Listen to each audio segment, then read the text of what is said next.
What's up everyone, my name is David. Welcome back to my channel. For today's video, I thought I'll talk about something more personal about myself and explain about the reason why I left accounting. To start it off, let's talk about what is accounting. According to Investopedia, accounting is the process of recording financial transactions pertaining to a business. The process of blah, blah, blah, blah, blah. That's the textbook definition of what accounting is, but overall, just think about it as keeping track of transactions within a year, and from there, summarizing the details into financial statements such as balance sheets, income statements, and cash flow statements. Unlike people who study accounting in college or had internships along the way, I decided to go into the profession when I was in 8th grade. I wish I knew the definition of what accounting was when I was growing up or when I was going to school for it, because I realized that it wasn't my thing. Like I said before, I got into accounting when I was in 8th grade when I was trying to sign up for my high school curriculum. So I was watching a lot of TV and looking online that a lot of people were having issues with trying to figure out what they wanted to do for a career. And I just wasn't that type of person to be unprepared. So what I did was I planned out my high school track based on the profession that I was going to do on college and so forth after college. And it happened that accounting was the first item within the optional classes that we could take in high school. So I decided to go and pursue that. After graduating college, I spent roughly 2 years in accounting as an auditor for a public accounting firm.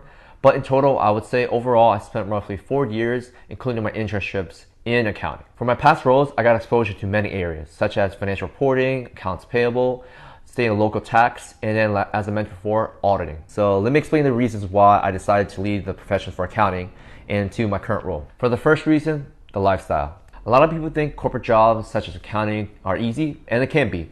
And then you clock in from 9 to 5, so you come in at 9 o'clock and then you leave it by 5, but that wasn't the case for me. I worked as an external auditor for a public accounting firm, and what that means is that I would audit or make sure that their transactions and financial statements were accurate and there weren't any material or huge changes or differences with their representation in the numbers. As an external auditor, you get a lot of perks where during the off season, they try to balance it out. So you have things like summer Fridays where you're able to leave earlier.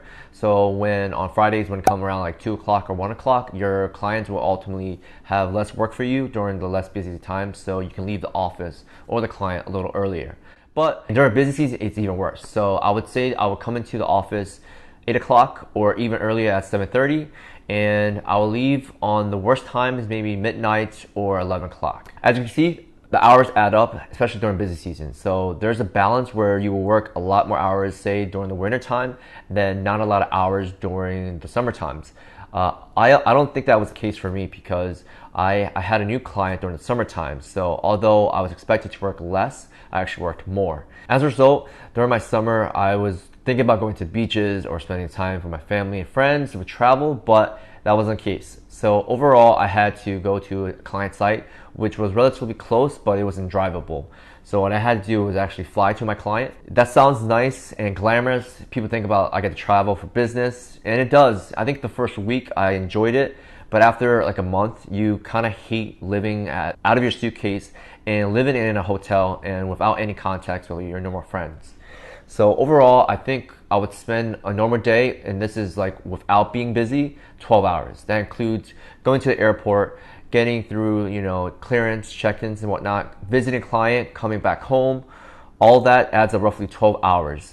It adds up really easily, and a lot of people don't think about that when you get an offer to just go to a client site away from your city.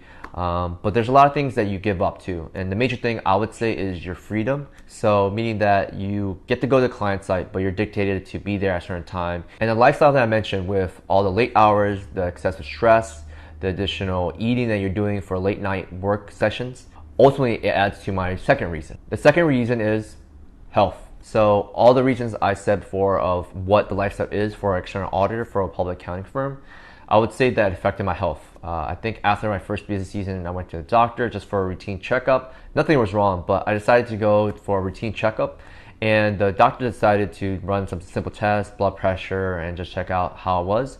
And then I was pretty shocked because I was pretty active when I was in college. And then overall, I try to eat healthy, but I think things change and you don't really think about it. Ultimately, the doctor said I had some issues with my blood pressure. Overall, I kind of just brushed it off thinking, I'm young, early 20s, and I didn't really think that it would affect me, but it definitely adds up. After hearing what the doctor had to say, I took some of it to heart, no pun intended, but I would say overall, I kind of brushed aside as I always did. I put work in front of me, and to move forward in our career path as an auditor, we're expected to take an exam called CPA, which basically stands for Certified Public Accountant.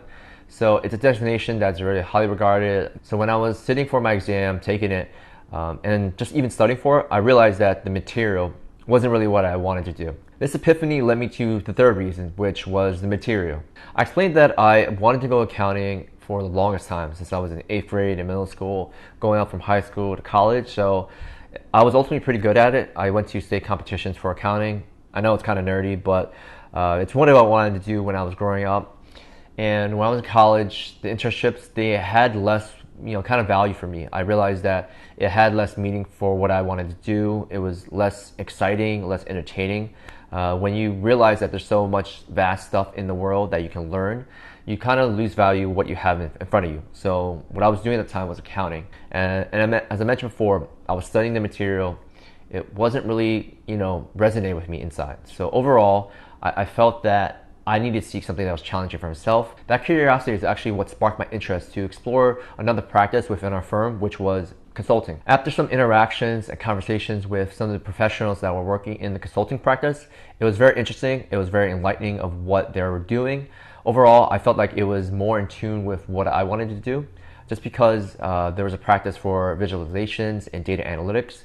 So it seems that we spoke the same language, that we were able to kind of share the same ideas. As a result, there was some conflict because I was very proactive and they were more reactive in terms of how they were approaching kind of a situation or problem.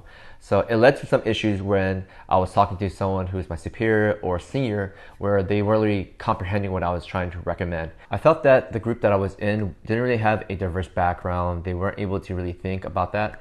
But it wasn't just the way that we were performing for our work. It was actually the culture that we were kind of representing and creating within our office space. That actually leads to the fourth reason, which was lack of culture. By lack of culture, I'm not talking about how people look or where they're from. That was a factor too, but ultimately overall, it's about being inclusive and having the openness to share ideas and brainstorm and collaborate.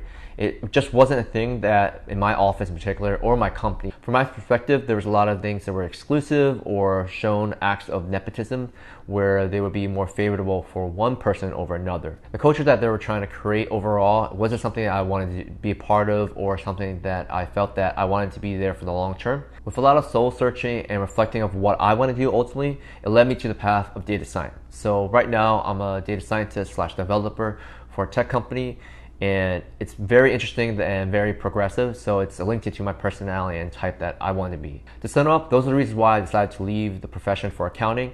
It was interesting when I first started when I was in middle school and grew up to high school, but I don't regret any decisions that I made. I think it was very reflective and helpful for where I'm at now.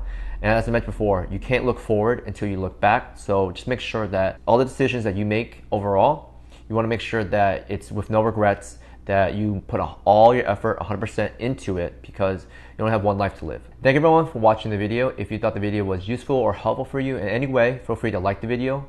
Comment down below if you think that you're trying to switch to a new career path in your life. And also feel free to share the video. As always, thank you. Bye.